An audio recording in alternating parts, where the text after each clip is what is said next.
भने होइन, कमसेकम आफ्नो टोलमा त घुम्नुहोस् न, मङ्गलबारेमा घुम्नुहोस् होइन, त्यो गरौँ न सबैले। तर चुप्पो लागेर चाहिँ नबस्नुहोस्, किनभने यो देश तपाईँको पनि हो, यहाँ बस्ने सबैजनाको हो यो होइन। त्यो काखमा भएको बालकको पनि हो, भोलि गएर उसको पनि हो नि यो देश त, होइन र है। त्यसो भएको कारणले गर्दाखेरि म के भनिरहेको छु भने हामी सबैले सकेको भारी बोक्नुपर्छ। एकजनालाई चाहिँ 1000 केजीको भारी बोकाउने होइन, अनि तपाईँको छैन उता 500 जना चाहिँ हल्लेर हिँड्यो भने हुँदैन, यात्रा हुँदैन। त्यसले गर्दाखेरि मैले सकेको म गरिराखेको छु, तपाईँले सकेको पनि तपाईँले गर्नुहोस् भनेर पनि हामीले टोल समिति बनाएको है। भोलि हाम्रो चाहिँ नि घर दैलो छ, तपाईँहरू भ्याउनुहुन्छ भने आउनुहोस्, ग्रिन टीमा आउनुहोस्, 7:30को समयमा हामी पानबारी गएर चाहिँ तपाईँको त्यहाँनिर घर दैलो गर्छौँ। हिँडौँ, त्यसको लागि हिँडौँ न होइन। फागुन 21 गतेसम्म त हो, 22 गतेदेखि त हिँड्छु भन्दा पनि हिँड्नु के अरे के आवश्यकता चाहिँ हिँड्ने र होइन। अहिले हिँडौँ क्या, अहिले कुरा गरौँ न। अहिले यतिखेर घुम्न जाने, सेकुवा खाने, कता के टिकटक र के जति होइन है। म सबैजनालाई भन्न चाहन्छु यतिखेर देशको बारेमा चिन्तन गर्ने कुरा। अब म यो कुरा भनेर जान्छु, हर्क साम्बाङले जे बोल्यो त्यही हुनुपर्छ भन्ने छैन। तपाईँहरूले मूल्याङ्कन गर्नुहोस्, हर्क साम्बाङले बा गलत पो बोल्यो कि होइन।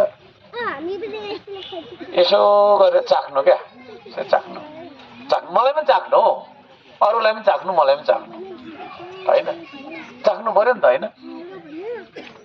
मैले जे भने त्यो सबै कुरा आँखा चिम गरेर विश्वास गर्नुपर्छ भनेको पनि होइन, तर मैले काम गरेँ कि गरिनँ होइन। तपाईँहरूको मेयर भएर मैले काम गरेँ कि गरिनँ होइन। धरानको साख उठाउने काम गरेँ कि गरेन, तपाईँहरूको बदनाम त गरिनँ नि मैले होइन। ए हर्क साम्बाङ यस्तो मुलाई यो घुस खाने यो फटा त भनी मागिनँ नि मैले, मागेँ मागिनँ। धरानको इज्जत बढाउने काम गरेँ। त्यसो भएको कारणले गर्दाखेरि मलाई चाहिँ लाग्छ त्यस्तो। अब तपाईँहरूलाई के लाग्छ त्यो चाहिँ मलाई थाहा भएन होइन। र भोलिको दिनमा पनि तपाईँहरूको भोट खेर जाँदैन, तपाईँहरूको इज्जत फाल्ने गरी, बदनाम हुने गरी म काम गर्दिनँ है। माथि गएर तपाईँहरूले पठाउनुहोस्, यो देशको नेतृत्व गर्न सक्छु म। कुरा बुझ्नुभयो नि। फर्लङ्ग देख्छु क्या म, अरू जस्तो मान्छे होइन। बोली चाहिँ मेरो तिखै छ, पिरै छ, किनभने खोर्सानी बिना भात नरोज्ने नेपाली छ होइन। भात खाँदा खोर्सानी कति टोक्छौँ हामी, टोक्दैनौँ न हो। त्यसले गर्दाखेरि अब तपाईँको चाहिँ पिरो नै चाहिन्छ जस्तो लाग्छ है। नत्र भने मिठो बोल्यो यहाँ होइन, यस्तो है भन्यो नि, खुट्टा यस्तो है मालिस गरिदियो अनि त्यहाँ पर गएर चाहिँ थोरै पक्को त्यस्तो खालको मान्छे होइन होइन। जे छ सही बोल्छु है। त्यो खालको नेतृत्व तपाईँहरूलाई चाहिन्छ जस्तो लाग्छ के कसो चाहिन्छ। उयो रुखै भन्ने होला नि मैले होइन त, त्यसलाई बाँस भनेर त भएन होला। बाँस भन्दिनँ म, रुखै भन्छु है, रुख नै भन्छु। त्यो खालको नेतृत्व तपाईँलाई चाहिन्छ। तपाईँहरूले मलाई जिताएर पठाउनुहोस्, यो देशको नेतृत्व पठाउनुहोस् मलाई। म विदेशीको अगाडि झुक्दिनँ, यो देशलाई झुकाउँदिनँ है। कुरा बुझ्नुभयो नि। लम्बसार पर्दिनँ म है। तपाईँहरूको इज्जत, तपाईँहरूको शान, तपाईँहरूको चाहिँ स्वाभिमानलाई जोगाएर काम गर्छु। त्यो खालको नेतृत्व यो देशलाई चाहिएको छ होला। यता गयो हजुर भनेको छ, उता गयो हजुर भनेको छ होइन। त्यो खालको हजुरले बिग्रिन्छ नि, बिग्रिँदैन। अहिले विदेशमा के भन्छ हामीलाई नेपालीले, यस्तो नाथे यो माग्ने थाङ्ने, लात्ताले दे भाइ भन्छ, लात्ताले हानिन्छ। हाम्रो दाजुभाइले हानिरहेछ अहिले।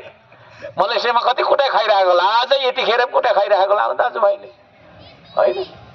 किनभने थाहा छ नि त उनीहरूलाई, यसको एम्बेसीले केही गर्दैन, यसको सरकारले केही त गर्दैन, कुट भनेर ड्याम बङ्गालीहरूले कुटिरहेछ हाम्रो नेपालीलाई, देखिरहेछौँ हामीले होइन। कोरियामा कुटाइ खाइराखेको छ भन्दाखेरि पो पैसा कमायो, घर बनायो होइन। विदेश त मैले भोगेर आएको, हामी सबैले भोगेर आएको होला आधीभन्दा धेरैले होइन। भर्तीमा गयो लात्तैले हान्छ, यो खान्न पाएको यो भाडाको सिपाही आयो भन्छ होइन। त्यसरी दुःख पाएका छौँ हामीले, हाम्रो देशको राजनीति ठिक नभएको कारणले, हाम्रो देशको नेताहरू तपाईँको राम्रो नभएको कारणले। त्यसले गर्दाखेरि म भन्न चाहन्छु राजनीति सबैले गर्नुपर्छ भने होइन, तर सबैले बुझ्नै पर्छ। यो राजनीति बुझाउनका लागि श्रम संस्कृतिले अभियान सञ्चालन गरिरहेको छ। म त्यो भन्न चाहन्छु यहाँ सबैजनालाई होइन यहाँका चाहिँ के अरे अहिले भर्खर चयन भएको समिति यहाँ सबैजनालाई धन्यवाद दिन चाहन्छु। सबै साथीहरूले दुःख गर्नुभएको छ, अर्को ठाउँ जानुपर्ने जस्तो लागेको कारणले यति भन्न चाहन्छु र अहिले हामी बिदा हुन्छौँ। नमस्कार छ, जय हो। ल सबैजनालाई मैले केही मिनट समय मागेँ, 2 मिनट समय मागेँ मैले। यहाँहरू सबैजनालाई हार्दिक धन्यवाद दिन चाहन्छु। यहाँ आउँदा आउँदै अलिक ढिलो पनि भयो। हुन्छ होला नाना, हुन्छ है, हुन्छ धन्यवाद। ल धन्यवाद, पछि लाउँछु, अब पछि लाउँछु हजुर है। ल सबैजनालाई एकचोटि प्रेमजी एकछिन सबैजनालाई मैले केही समय मागेँ है। चुनाव आयो, त्यसले गर्दाखेरि चुनावको प्रचार प्रसारमा यतिखेर हामी कुदिरहेका छौँ, बिहानदेखि बेलुकैसम्म कुदिरहेका छौँ। सबैजनालाई म अनुरोध गर्न चाहन्छु, तपाईँहरूलाई यो देशको माया लाग्छ भने, अब लाग्दैन भने तपाईँले के भन्नु र, होइन? मिडिया मार्फत पनि म भन्न चाहन्छु, हामीलाई यो देशको माया लाग्छ भने हामीले यतिखेर चुनाव चिन्ह अन्जुलीको माटोमा भोट हाल्नुपर्छ है। श्रम संस्कृति पार्टी जुन चाहिँ हामीले स्थापना गरेका छौँ, त्यो पार्टीमा आबद्ध हुनुपर्छ। तपाईँहरू सबैजनालाई म त्यो अनुरोध गर्न चाहन्छु। यहाँनिर स्थानीय तपाईँको चाहिँ जति पनि हुनुहुन्छ, यहाँ पनि हाम्रो समिति छ जस्तो मलाई लागेको छ, टोल समिति। तपाईँहरू सबैजनालाई म अनुरोध गर्न के चाहन्छु भने, अब तपाईँहरू आफ्नो ठाउँबाट होइन, म बुद्ध चोकमा बस्छु, म बुद्ध चोकमा गर्छु भने तपाईँ बिच घोपामा गर्नुहोस्। आफ्नो आफ्नो ठाउँमा तपाईँहरूले आफ्नो किसिमले घर दैलो गर्नुपर्छ। किनभने म अब यो श्रम संस्कृतिको केन्द्रको मान्छे भएको कारणले होइन, मेरै विचारबाट उम्रिएको पार्टी भएको कारणले देश दौडामा जानुपर्छ। तपाईँहरूको घर दैलोमा आउन भ्याइराखेको छुइनँ, जति सक्दो कोसिस गरिरहेको छु। बिहानदेखि अहिलेसम्म कुदेकै छ होइन। र पनि अब धरान सानो छैन, बाइकमा हिँड्दाखेरि चाहिँ सानै देखिन्छ होइन, बाइकमा त एकछिन हो, तर घरै पछि जाने बोल्ने, घरै पछि जाने बोल्ने गऱ्यो भने यो एकदमै ठुलो सहर छ। मैले पहिला स्थानीय चुनाव लड्दाखेरि पनि थाहा पाएको त्यो चाहिँ। त्यसो भएको कारणले तपाईँहरूको घर दैलोमा म आउन नभ्याए पनि तपाईँहरूले चुनाव चिन्ह माटो, अन्जुलीमा राखेको माटो, श्रम संस्कृतिको, हर्क साम्पाङको चुनाव चिन्ह माटोलाई नबिर्सिनु होला। मतपत्र जम्मा 2टा हुन्छ, एउटा प्रत्यक्ष र अर्को समानुपातिक। 2टा भोट हाल्नुपर्छ। यसपालि 2वटा पेपर हुन्छ है।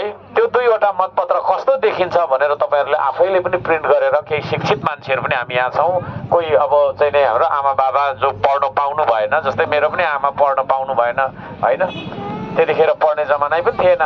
त्यस्ता तपाईँको चाहिँ नि हाम्रो तपाईँको ज्येष्ठ नागरिकहरूलाई हामीले देखाउनुपर्छ, यस्तो छ है भनेर देखाउनुपर्छ। हामीले त्यो गर्नुपर्छ। म युवालाई त्यो भन्न चाहन्छु। भोलिको दिनमा भोट त हाल्ने, हर्क साम्पाङलाई हाल्नु खोजेको, कुन चाहिँलाई हाल्ने भनेर फेरि पुरानोलाई चिन्हलाई नै भोट हालेर आउनु स्थिति नपरोस् भन्न चाहन्छु। म यो मिडिया मार्फत हेरिराख्नु भएको छ होइन।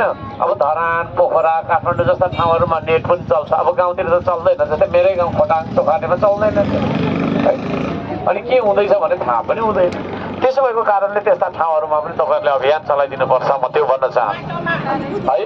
म सबैजनालाई भन्न चाहन्छु, यसपालि चुनाव चिन्ह माटोमा भोट हाल्नुहोस्। किन हाल्नुपर्छ भन्दाखेरि, राम्रो बुझौँ है, हाम्रो चुनाव चिन्ह माटोमा किन भोट हाल्नुपर्छ त भन्दाखेरि, धरान सुनसरी 1को हकमा है। तपाईँले ल यदि तपाईँको छैन यहाँ तलतिरै बस्छ हाम्रो मनोजलाई हाल्नुभयो भने, ऊ भनेको एउटा एक थान सांसद मात्रै हो। कुनामा बस्छ, भेट गर्छ, प्रचण्डलाई भोट हाल्छ, प्रचण्डलाई प्रधानमन्त्री बनाउनु खोज्छ। प्रचण्डलाई प्रधानमन्त्री बनाएर के हुन्छ यो देशमा? केही पनि हुँदैन। कतिचोटि प्रधानमन्त्री भइसक्यो, के हुन्छ र? केही पनि हुँदैन। कम्फर्टेबल सरकार भन्छ, के भन्छ होइन, विदेशीको कम्फर्टेबल